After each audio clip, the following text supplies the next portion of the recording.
Oi, pessoal, bom dia, tudo bem com vocês? Pessoal, hoje a gente vai trazer uma temática, né, muito importante e a gente utiliza isso diariamente dentro do nosso contexto de trabalho. Para quem não conhece, eu sou o Tainan, sou fisioterapeuta aqui da instituição. Então, a oferta de oxigênio, né, oxigênio terapia é nada mais que uma terapia que se utiliza uma suplementação de oxigênio. Então, nós, em ar ambiente, a gente tem disponível 21% de oxigênio no ar, só que dependendo das situações, o quadro clínico do paciente, ele não consegue manter a sua homeostase, né, do corpo para gerar questões metabólicas ou manter seu sistema equilibrado. Assim, ele precisa de uma oferta a mais que de 21%. Então, basicamente, a oxigenoterapia é oferta de oxigênio acima de 21%. Algo que a gente sempre tem que chamar atenção é que nem sempre o quadro do paciente, né, quando ele está uma dispneia, eu vou resolver com uma oxigenoterapia.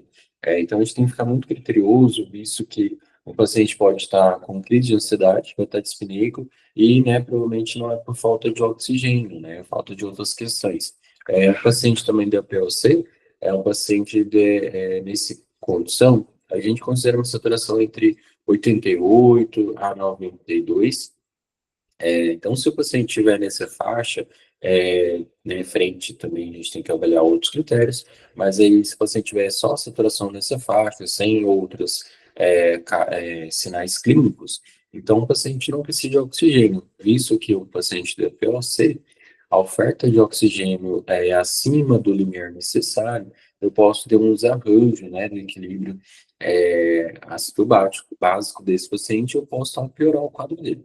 Mas basicamente eu quero trazer nesse slide é que nem sempre, né, o paciente dispneico ele vai precisar de oxigênio terapia. Por isso a gente tem que fazer uma avaliação bem criteriosa, bem alinhada, né, para a gente ter essa oferta aí disponível para o paciente aquele que precisa. A gente também tem uma condição que geralmente alguns serviços a gente faz oferta de oxigênio por conforto. Ainda tem, em teoria, né, várias questões aí em estudo ainda, se realmente tem conforto ou não. Tem paciente que ele já fica, piora o desconforto dele, em sentido que tem algo a mais no rosto dele, algo que está pressionando, dependendo do dispositivo, então a gente tem que avaliar um pouquinho isso melhor. Mas, basicamente, a gente vai ofertar oxigênio àqueles pacientes que realmente precisam. Então, nosso objetivo com a oxigenoterapia é tratar, resolver a hipoxemia, né? Então, a gente tem essa condição que é a hipoxemia, que é a oferta, uma baixa concentração de oxigênio disponível no sangue arterial, e aí, assim, se eu tenho baixa oferta de oxigênio no sangue, na sangue arterial, eu vou ter baixa oferta de oxigênio também aos tecidos, células, né? Para a gente conseguir dar a manutenção, do nosso sistema. Então, para que não ocorra um desequilíbrio respiratório, metabólico, um desequilíbrio global do nosso sistema, a gente precisa ter uma quantidade de oxigênio normal ou próximo do normal para manter o bom funcionamento do nosso corpo. A Sociedade Americana, né, de Tórax ou Pneumologia, né, foi citada também pela Sociedade Brasileira de Pneumologia e a Tissologia, considerando a saturação-alvo, né? Então, olha, quanto eu preciso saturar, quanto o paciente precisa saturar para eu falar, não, tá ok, aqui quanto a saturação tá certa. Então, pós-Covid, a gente tem uma referência aí, né, da Sociedade Americana, que pacientes adultos, ele tem que estar 91 acima. A gente tinha uma tabela que era 92, 93, pós-Covid, a gente teve uma redução nesse índice aí. E pacientes pediátricos, vamos considerar a faixa de 93 acima.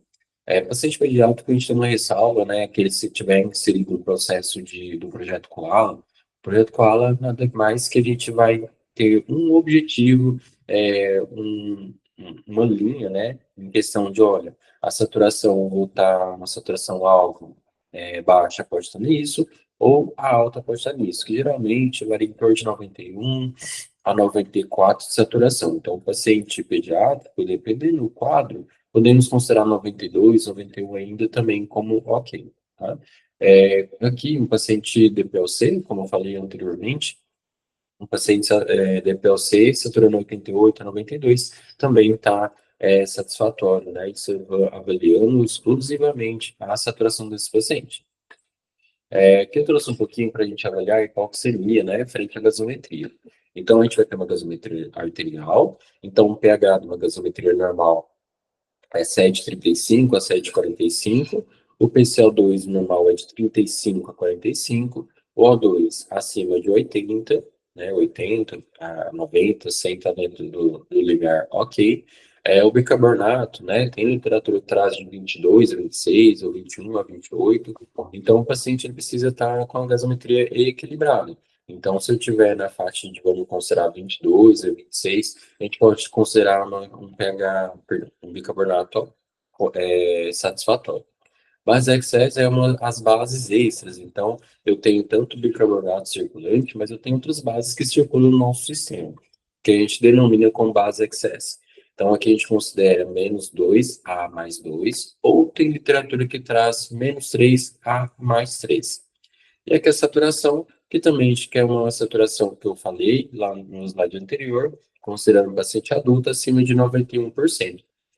Então, avaliando agora essa gasometria, dando um diagnóstico, a gente vê que tem um pH, né, que está baixo, a gente está considerando aqui um pH, então, como ácido, um CO2 está bem elevado, então, de antemão já dá para falar que é uma gasometria arterial, é, uma acidose respiratória, e vamos avaliar o restante, ó. Então, o PO2 44, muito baixo, então, uma hipoxemia grave.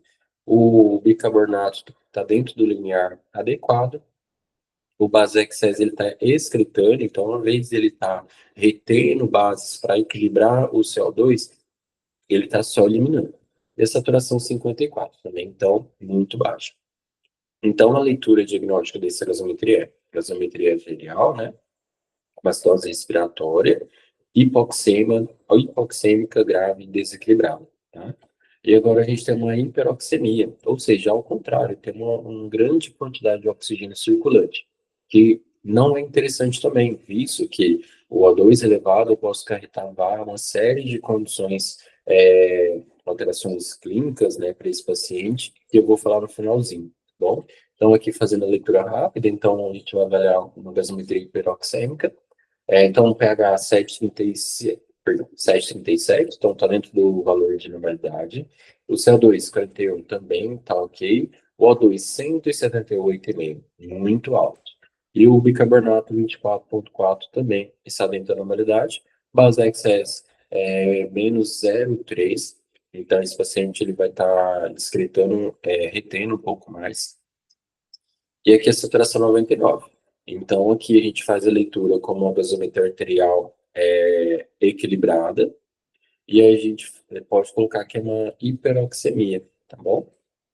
Que agora os dispositivos, olha, beleza, eu vi, então, avalio o paciente, vejo que se ele está com a saturação adequada ou não, vejo uma gasometria caso estiver. Então, olha, está baixa a oferta de saturação está baixa, o paciente reclamando falta de ar, vejo sinais de desconforto respiratório, por exemplo, com cianose periférica, então vamos lá, vamos avaliar, vamos dar um suporte ao oxigênio para esse paciente, mas qual que eu vou dar? Então a gente vai destrinchar agora um pouquinho os dispositivos. Então, a gente tem duas formas, né? Sistema de baixo fluxo, que a gente vai ter como o catéter, o cano nasal, a máscara facial simples, a reservatório com rinolante parcial, reservatório sem rinolação.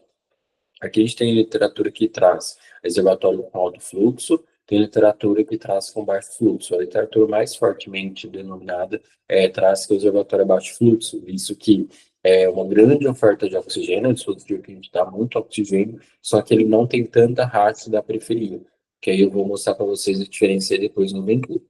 Então, catéter nasal, a gente vai ter esse formato, então, vai ser dois conectores em cada narina do paciente, um suporte na orelha, no lobo da orelha bilateral, e a gente vai ofertar esse oxigênio de 1 a 5 litros, tá? Tem literatura que traz até 6 litros, mas tem uns 3 anos para cá que já usa até 5 litros, visto que o risco de lesão cutânea acima de 5 litros é grande, né? Viu? E aí não além de risco de epitélio, mas em questão de alterações da mucosa, enfim. Então não é interessante acima de 5 litros. Então, agora vamos falar um pouquinho sobre umidificação do oxigênio. Então, o paciente que está no catéter 1 litro, ele não precisa de colocar umidificação lá no copo do umidificador dele. Agora, acima de 2 litros, de 2 a 5 litros, a gente precisa ter umidificação do oxigênio desse paciente. Qual paciente que eu não vou umidificar? O paciente está em isolamento respiratório, tuberculose, Covid, por exemplo, que vai gerar aerosóis, gotículas, que aí, com o aumento do fluxo, né, da umidificação, isso aumenta a chance de proliferação. Então, por isso que a gente tem que ficar atento, tá bom? Então, é, todos os pacientes vão usar medicação? Não. Todos os pacientes não vão usar medicação? Também não. Então, a gente tem que ter essas duas variâncias aí, que geralmente é pacientes, né, que têm isolamentos respiratórios, né, principalmente COVID, que não vamos usar a medicação. Agora, o paciente que ele não tem risco de infecção, transmissão respiratória, se tiver 1 litro, não precisa de medicação, acima de 1 litro precisa, certo? Agora a gente tem a máscara facial, né, um dispositivo que a gente, de certa forma, utiliza pouco na nossa rotina, mas a gente tem disponível. Aquele paciente que tem uma expressão mais bucal, né, tem que, tipo, com um catéter nasal, a gente não vai conseguir resolver a situação. Então, ele geralmente vem com umidificador já acoplado. O ideal é usar de 5 a 10 litros, né, por minuto. E aí a gente tem é ideal utilizar acima de 5 litros, porque a gente vê que tem uma extensão grande, né, tem um espaço morto aí significativo, e o calibre também maior. Então, eu preciso de uma oferta suficiente para levar o oxigênio até a máscara, para o paciente fazer a inalação dele, porque se eu tiver baixo fluxo, eu vou ter uma tendência de acumular gás carbônico aqui dentro do circuito. Então, eu preciso de um fluxo grande para tirar esse gás carbônico, senão o paciente vai ficar reinalando só o carbono, em vez de chegar o oxigênio propriamente dito, certo? Máscara de reservatório, eu vou ter dois tipos, né? A gente vai ter, que vai ser a reinalante, inalação parcial, aquele que eu não vou ter os orifícios aqui. Nesses orifícios, na verdade, ele vai estar aberto, né? Então, o paciente, na hora da fase expiratória, vai ter uma certa forma, uma válvula para tirar esse ar, esse CO2 que está aqui dentro. E na hora que ele faz a insuflação novamente, ele vai ter a forma que vai conseguir respirar o ar externo, além do oxigênio por aqui. Agora, não, sem reinalação, aqui a gente tem uma válvula, porque na hora que o paciente faz a expiração, essa válvula abre para tirar esse oxigênio, esse gás carbônico. Na hora que ele vai fazer a fase inspiratória, essa válvula fecha. E aí eu consigo entrar só o oxigênio mesmo ofertado. O ideal, então, usar de 8 a 15 litros. O ideal acima de 8, né? A gente nunca abaixo de 8. A gente vê que é muito frequente a utilização, chegar a beira ali, o paciente está com 4, 3, 2 litros de oxigênio pelo dispositivo. Então, se o paciente tiver com essa baixa oferta, abaixo de 8, não precisar acima dele, aí é interessante avaliar a necessidade de troca do dispositivo. Porque se eu tiver baixa oferta de oxigênio, abaixo de 8 litros, o risco desse paciente reinalar CO2 é grande, e aí eu não vou estar ajudando em nada, eu vou estar só piorando o quadro desse paciente. Para a máscara de traqueostomia, também ele tem um rearranjo, né, de circuito igual do máscara facial, macro nebulizador, e aqui a diferença é o dispositivo, a interface, que aqui eu tenho a máscara facial, eu posso tirar essa máscara conectando a máscara de traqueostomia. Aqui na máscara de traqueostomia, a gente pode utilizar, né, o ideal é a gente usar um circuito parecido com uma extensão do oxigênio dessa forma aqui, pequeno, fino, e aí tem um conector que a gente consegue colocar na máscara facial. Mas a maioria, né, das máscaras vem com um conector igual, com esse calibre aqui. Então, acho que se tiver com um calibre curto, pequeno, igual do catéter nasal, por exemplo, a gente pode usar a partir de 1 litro. Então, 1 litro a 15 litros. Se eu tiver macromobilizador, é interessante que eu mantenha uma oferta maior. Então, acima de 5 litros, tá bom? Sempre umidificando, né? Colocando a umidificação para esse paciente, deixar sempre bem alinhado que os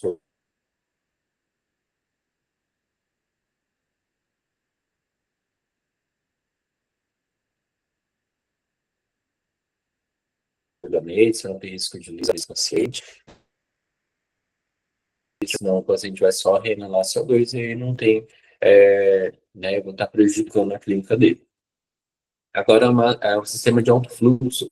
A gente tem como dispositivo a máscara Venturi, o catéter nasal de alto fluxo, ventilação não invasiva, invasiva, e o reanimador manual, que é o Ambu. Então, a Venturi, a gente tem uma particularidade, né, que a gente pode usar em pacientes que precisam de uma oferta significativa de oxigênio. Então, a gente tem dispositivo que chega até 50%, mas já vi dispositivo que chega até 60%. Então, depende muito da marca. Então, a gente vai variar de 24% até 50%. A gente vê que dentro tem os orifícios, ó. Então, quanto mais é necessário oferta de oxigênio, maior vai ser o orifício que vai estar chegando o oxigênio do umidificador. Agora, a gente for reparar ó, a questão da janela de arraste de ar do ambiente, a gente vai estar reduzindo essa janela com o passar do crescimento de oferta de oxigênio. Ou seja, para simplificar, né, que é o Venturi tem essa particularidade. Simplificar, eu vou então ofertar o oxigênio, né, a oferta de oxigênio pela rede, e aí o Venturi tem essa válvula que ele vai fazer o arraste externo, ou seja, oferta oxigênio puro, arrasto, misturo e chega uma quantidade que eu quero para esse meu paciente. Então, se eu quero ofertar 24%, nesse marca, nesse modelo aqui, por exemplo, eu vou precisar de ofertar pelo menos 3 litros de oxigênio, tá? Que aí ele vai fazer um arraste, misturar esses 3 litros de oxigênio e vai chegar para o meu paciente 24%. Agora, pensando, ó, eu vou ofertar 40, vou colocar aqui nessa marca, né? 15 litros de oxigênio, e aí 15 de oxigênio, que vai fazer o arraste, misturar, e aí sim vai chegar ao paciente 40% de oxigênio, certo? Então tem essa particularidade, porque ele é de alto fluxo e de máscara reservatória no ar. Basicamente pelo arraste, porque é um fluxo grande, eu preciso de arrastar o ar ambiente para misturar esse oxigênio e ofertar o fio de O2 que eu quero exatamente para ele, certo? Então aqui eu tenho um catéter nasal de alto fluxo, é um dispositivo de forma novo. São poucos centros de cuidados que têm esse dispositivo. A gente então tem essa forma aqui, um catéter nasal, basicamente, e aí coloca o paciente nas duas narinas, e aqui eu vou conseguir ofertar, ó. Então eu consigo ajustar a temperatura do ar, eu também consigo a quantidade de litros de arraste que eu vou fazer, e o FIDIA 2. Então, aqui, por exemplo, o FIDIA 2 eu consigo manejar, dependendo do dispositivo, até de 21% até 100%. Aqui o fluxo, né, que eu consigo também ajustar, eu uso a maioria dos dispositivos, eu consigo ofertar de 40 a 60 de fluxo. A do fluxo a gente não se apega, no sentido que eu quero falar que, olha, o fluxo é tão rápido ou é mais fraco. Então, isso que eu vou denominar frente à sensibilidade do paciente. Esse paciente está com muita espinéia, com muito falta de ar, vou aumentar esse fluxo. Se a gente tiver pouco, eu abaixo ele. Mas o que a gente tem que objetivar aqui é a questão, olha, quanto de oxigênio eu quero ofertar para ele e a temperatura também, tá? É um dispositivo que ainda a gente não tem na instituição, são alguns grandes centros que ainda tem, mas, né, no futuro aí, talvez a gente tenha esse dispositivo também, é critério de curiosidade ou entendimento para a gente saber que existe um cateter nasal de alto fluxo ou dispositivos, né, que a gente consegue ofertar já é uma forma não invasiva ou invasiva, que é através da ventilação mecânica, que eu consigo ofertar o oxigênio de 21%, ou seja, sem nenhuma oferta suplementar de oxigênio, até 100% de oxigênio. O AMBU, então a gente tem uma forma também de ventilar o paciente. Eu tenho uma forma que eu posso utilizar de 1 a 15 litros de oxigênio. E a curiosidade é que, se eu manter 15 litros de oxigênio, eu vou manter uma FIDO2, uma oferta de oxigênio ao paciente, na faixa de 85% até 92% de FIDO2, tá? Então, o AMBU ele não oferta 100% de oxigênio ao paciente. E aí, pessoal, trouxe até uma fala do Lucas Del Salto, que é um fisioterapeuta, né, da Santa Casa de São Paulo, que trouxe um post uma vez, né, que aí ele trouxe assim, ó, o truque, troque a palavra hiperóxia por envenenamento por oxigênio. você dará importância no estado. Ou seja, ela repetindo lá nos primeiros slides, que a gente tem que ter critério para suplementar oxigênio ao paciente, que nem todos precisam, porque o risco é grande de oferta de oxigênio acima do que o do paciente precisa.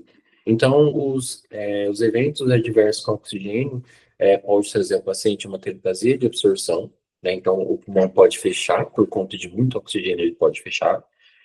Um déficit no transporte muito ciliar, então, um fluxo grande de oxigênio, que a gente tem uma camada ali na traqueia, né? Que vai fazer onde que tem, de certa forma, o catarro, né? A gente vai conseguir tirar essa secreção através do sistema que é o muco ciliar, que ele vai estar só levando o catarro mais próximo da nossa laringe, faringe, para a gente conseguir deglutir ou escarrar. Então, eu tendo essa alteração do epitélio, vou ter alteração nesse sistema de defesa, né, de eliminação de secreção, comprometimento da função do macrófago, ou seja, vou alterar meu sistema imune, né, de defesa, edema pulmonar, né, posso acarretar, e hemorragia alveolar também, devido a uma grande alteração aí no sistema vascular que pode ocorrer. Então, a gente tem que ter muito critério, muita avaliação, discutir, né, talvez dependendo do quadro, discutir com os profissionais, para a gente, sim, dar uma oferta adequada a esse paciente e não ter risco adverso frente à nossa terapia. Então, aqui eu trouxe as referências e muito obrigado. Fico à disposição qualquer questionamento ou necessidade de discussão. Obrigado, pessoal.